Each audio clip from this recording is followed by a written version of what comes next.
Satsang-21. Turn the mind away from objects. 27th November, 1934. Evening Satsang. Everything is objective, including this body. So long as the mind is turned towards objective things, illusion prevails. The student and the teacher are interrelated. If students are not there, the teacher is not there. Where there is no teacher, there are no students. In the body, where there is the sense of I, how can the light of the self shine? Where is there room for God if you, as an I, are occupying the body? What is the use of even obtaining the kingdom of the 14 worlds? For one who intends to become Brahman, what value is found in objects? Therefore, do not harbor any desires for objective things. In the great battle told about in the Bhagavad Gita, Lord Krishna said, "On the one side I will be there, and on the other side will be my army. If anybody wants me on their side, I will be alone to fight by his side. On the other side, the whole world is my army." Duryodhana thought, "Of what use is this lone Krishna to me? I will be better off in this battle to take his army." Arjuna accepted Lord Krishna to be on his side. Without God or Krishna, whatever riches of the world may be there, without the self, all are in vain.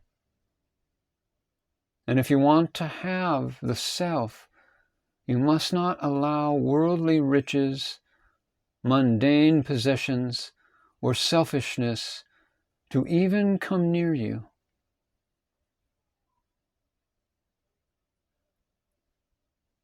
Otherwise, Atman will not come near you. Krishna will not be with you. The sense of I is the mother, and all the things that come after are her children. If the children go away, the mother does not have existence. And if the mother goes, the children also go. One gets sound sleep because you forget everything in deep sleep. Is there any difference between a king's sleep and a poor man's sleep? Is the enjoyment of sleep somehow less for the poor man?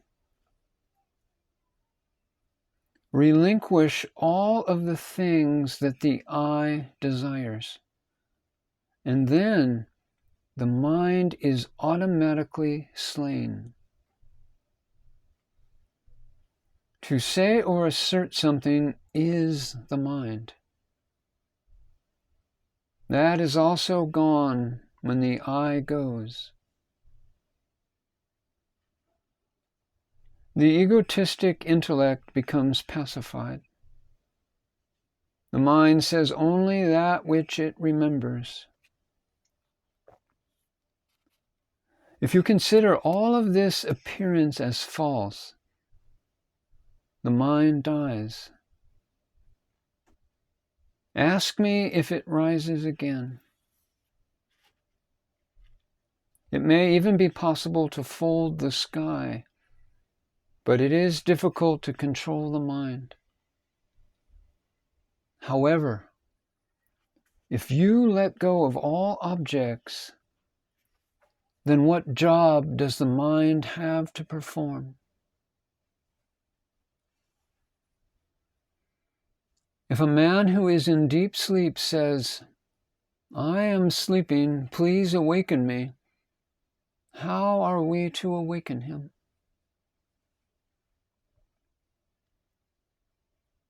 If day and night one's thinking is on reality, then all objects are automatically proved to be false.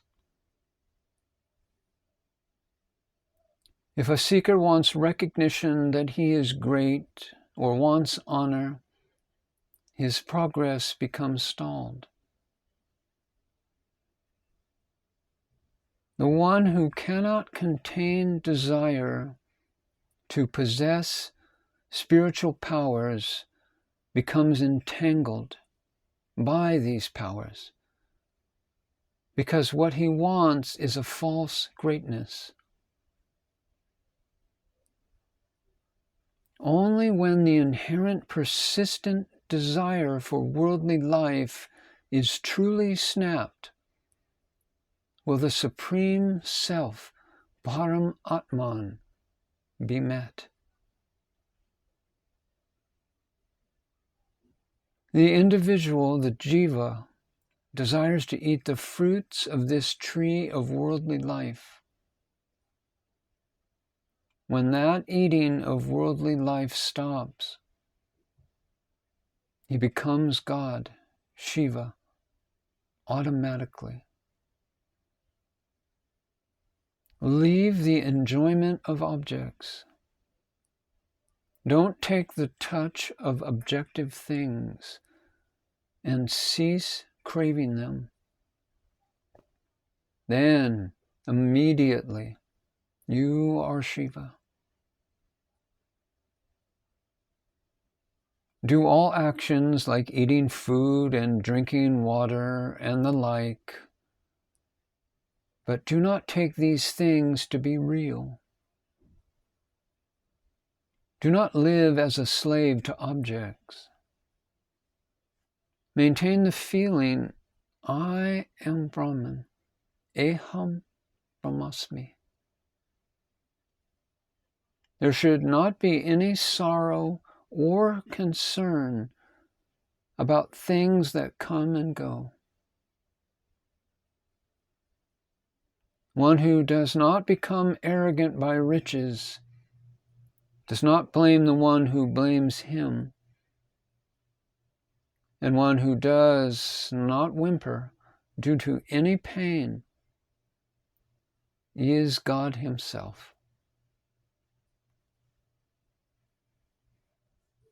One who does not become affected by poverty is godlike.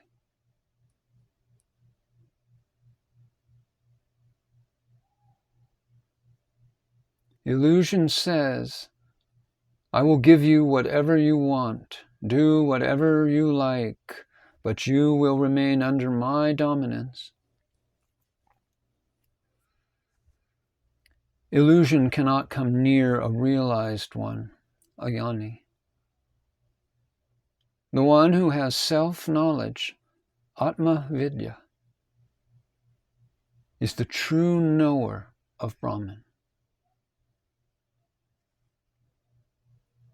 Illusion is always in pursuit.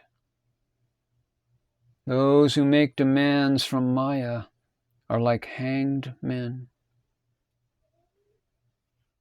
Spiritual life is as soft as butter, but as hard as diamond. You have to turn the life around.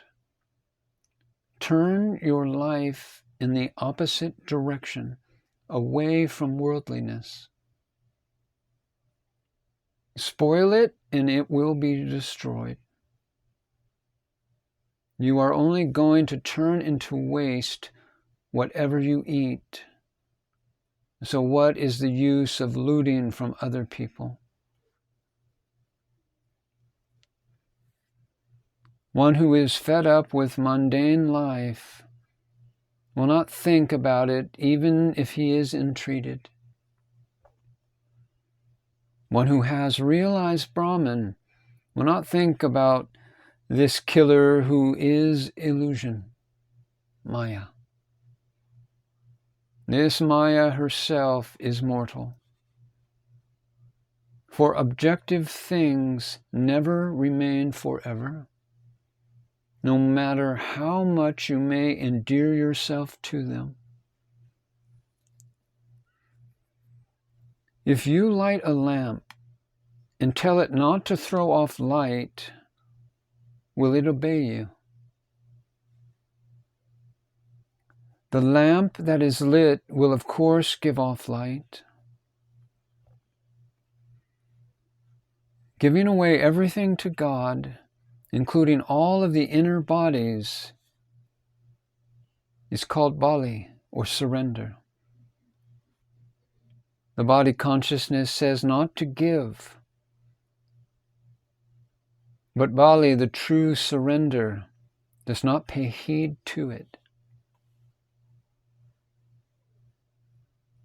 In Hindu mythology, Bali is the name of a king who surrendered everything to the Lord in the incarnation of Vishnu.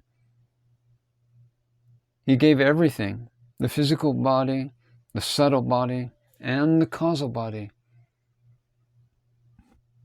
These three bodies are the three worlds contained in the three steps that Vishnu conquered.